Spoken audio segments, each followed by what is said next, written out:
How's it going, everyone? It's Tuesday, July 2nd, 2024. Let's get into the picks from yesterday's video. I had Disney short as a day trade. On the right is SPY yesterday. So here's Disney. And I said, look, if it can break that low of the day, we get something going. Didn't quite get to it today, but certainly got through it, or didn't get quite through that low of the day yesterday, but I got through that low of the day today. Volume is okay. Price action is okay. So as a day trade, ended up not being a trade. But if we look at the D1 here, this is a decent breakdown in the stock. We have some room over here through all the SMAs, very much in a downtrend. We have some volume coming in as well. So I like what I'm seeing in Disney. I think it's not a bad swing. But as a day trade, we didn't get that setup that we wanted. So no trade on that one.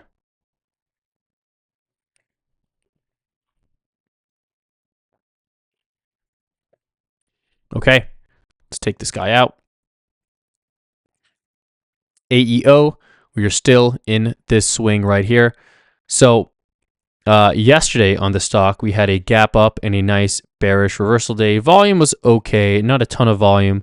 But what I liked on the stock was the fact that we're actually able to close below this prior low. So this prior low was around 1943. So that was the original low.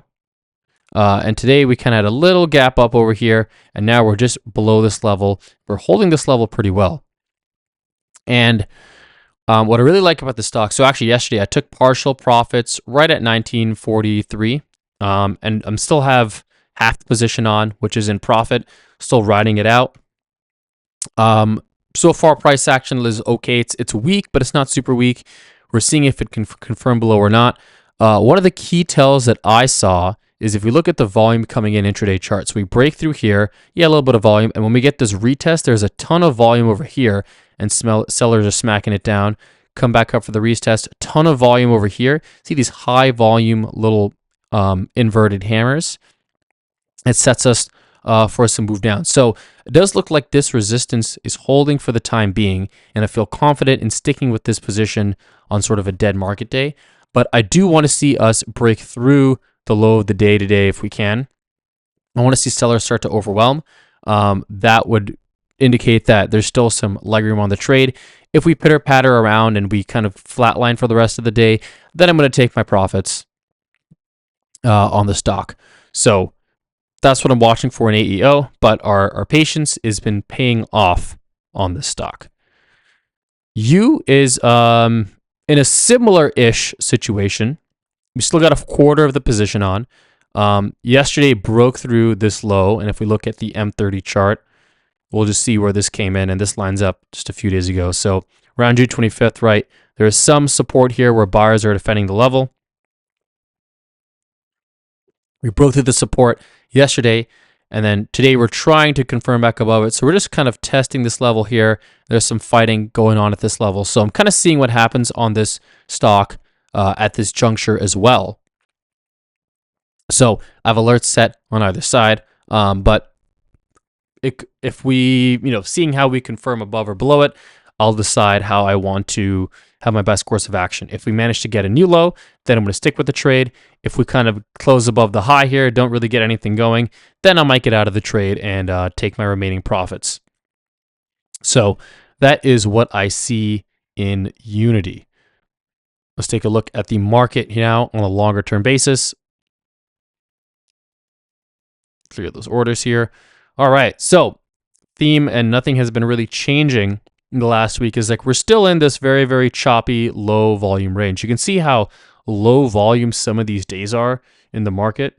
Super, super low volume, right? This is minus 35, minus 38. So we've got these low volume periods, some of the lowest volumes of the year in SPY.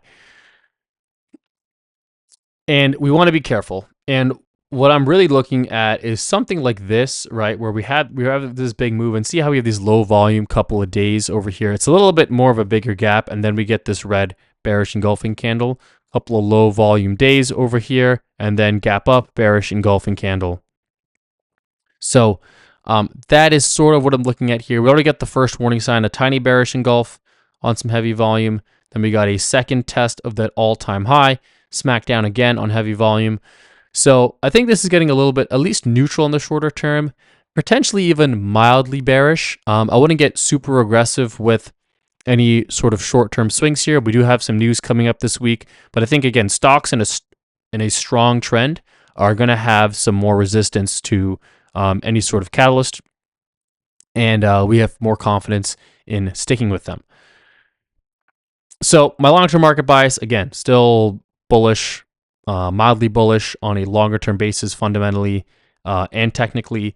I think we're really going to have some more updates to our fundamental bias at the end of this month when we get through the earnings releases, when we get through the next round of economic releases, when we get into the FOMC statement. So I think there's going to be a lot of pending news this month. I believe July is historically a more bullish month. I could be wrong about that, but that may be the case. Feel free to fact check me, see if I'm right about that. So what should we do in the interim? Well, let's take a look again, M30 chart here, just to see the pattern on the last couple of days where you're really not doing anything, right? Nothing is going on here. Market's barely been moving, and just want to keep it pretty light. So I've been sticking to day trades. I'm not in this account, but my personal account. I'm learning weekly at the money, so I'm trying some premium selling strategies. Call credit spreads, I think, could be a good setup now. I like some weekly at the monies. If you like selling naked puts, maybe not as much. You could do covered calls potentially. So something like that. And then, some earnings time spreads if they come up because they're market neutral, but there's not going to be a lot of opportunities until we at least get to next week when we start to get some banks that release earnings. So what we're going to do is, based on everything I see here, what I like about this D1 is that we do have this double top over here. I really like this double top, and I'm leading on this as resistance. So what I'd probably do is, one, I'd either take a shorter term bearish swing, do a smaller size on a very strong trend. Again, get in a good price, sell into strength. That's one potential consideration. The second thing is a call credit spread. Again, leaning on this level here on some stocks that are breaking down. I think that that could do pretty well. Again, you do a smaller size, and you wouldn't overload on a swing position here. What you should remind yourself is that it's better to be in no position than to try to overload on one side or the other. You see at our chart, we have two trades right here that we're going to be closing pretty soon. So even if I put on another swing trade today, I know that these guys are going to be, AO is probably going to be closed today. You may be closed today. So we're going to be pretty much in all cash, maybe for a position or two. That's what you want, right? You want to be on the lighter side of your total positions. I try to cap out at 5. I know once I get after 5, it gets hard for me to really manage and track everything.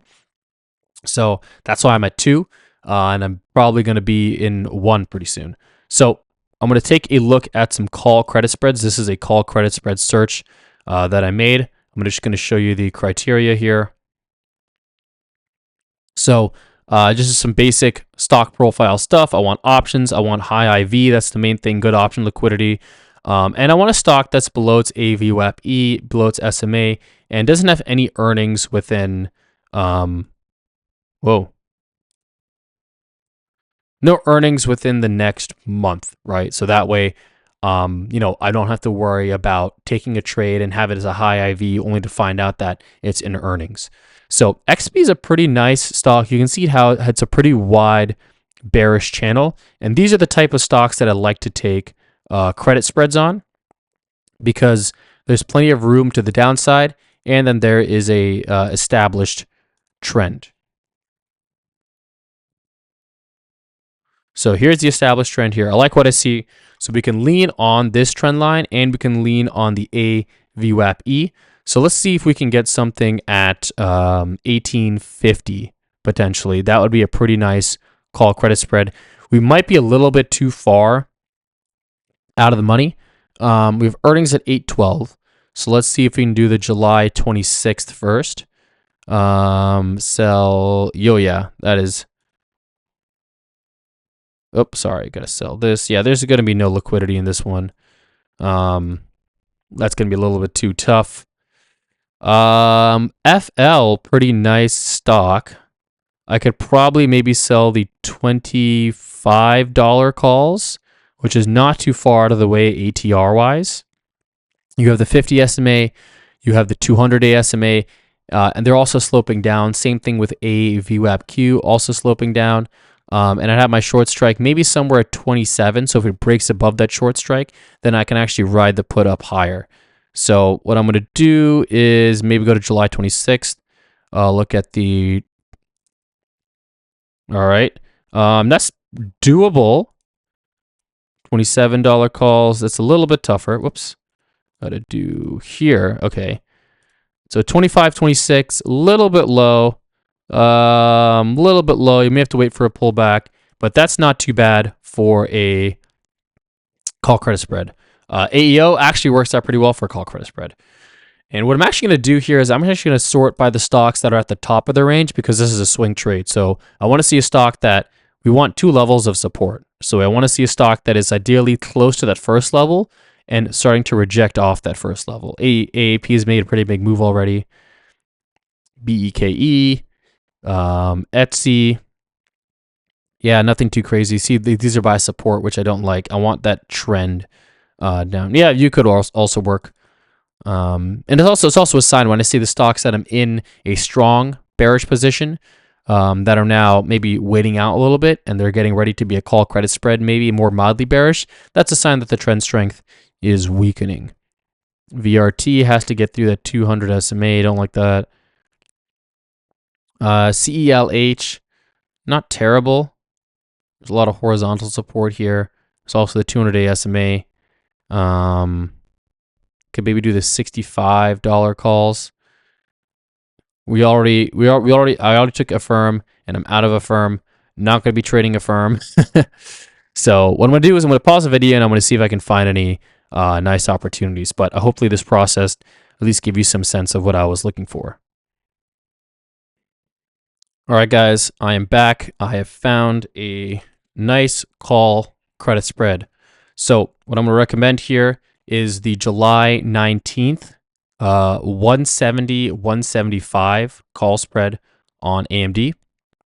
And right now that spread is trading for about 85 cents. So what I have here, I have an order out. So if we do get any sort of pop on this guy, right, gonna pop up to maybe 160, maybe test the high of the day again, we could see that fill. So that's where my order is out right now. Why do I like AMD? So first, we got some good IV here. We got a bearish trend on this guy. It's below the 100-day SMA as well as the 50 SMAs right here. It's kind of chopping around below it, so that hasn't been as significant for swing trading. So that is why I like AMD here. Now, the main thing here is that we don't have earnings for a while, but I wanted to check if there was any peer earnings that could impact it. So what I've done is I actually have a watch list of all the different sectors, and I also have a column layout that I call info, and it has basically all this general info on stocks like price, sector, earnings, liquidity, stuff like that. So I can quickly go to this and see, hey, look, within semis, when are all the earnings coming up? So I knew that AMD is on the 6th, and I know NVIDIA is usually after AMD, so I'm not worried about that. But ASML and TSM are before the 19th, so those are in consideration. So I knew that it was there. I checked ASML, the last earnings date on 4/17, right? It had a big red candle, and that actually brought down AMD. So I know AMD could be sensitive. Here's AMD on the 17th. See how it's coming down right here? It could be sensitive to ASML. It was not sensitive to TSM last time. So seems like that one may be okay. But ASML may be consideration in terms of peer earnings. So that's what I like on AMD. If you can get it, and look, if you want to go out to the 26th, I think that's fine. But you have to keep in mind there will be some more peer earnings. LRCX, INTC, and ON. So if you want to do the 726, you can get that for 105 credit right now. I think that's fine. You're going to have about 1, 2, 3.5 weeks on the spread versus 2.5 weeks. So I think that's still pretty doable. But I want to have a shorter time horizon if we do get that market dip, and also I don't have to worry about mega cap tech earnings coming out later in the month. That could be something a little bit more market moving or stock moving. So I want to have a shorter time frame. So if we get that fill, then we can get in on the trade. But if you don't get that fill, no worries, right? We want to be very selective when we enter these call credit spreads. So I'm going to add this to our YouTube picks right now, even though it hasn't been taken. And then if I get the fill, then I'm going to add that to our picks. So that is going to be the pick of the day today. Usually I've been giving a lot of day trades, but I've really been scrapping for opportunities today. The market is pretty bad, and there hasn't been a ton of setups that I like. So figured we would go with a call credit spread. I wanted to see originally a giant bearish engulfing candle, but I also do like a double top setup over here as well. All right, so thanks for listening, everyone, and we'll take a look if this gets filled in tomorrow's video.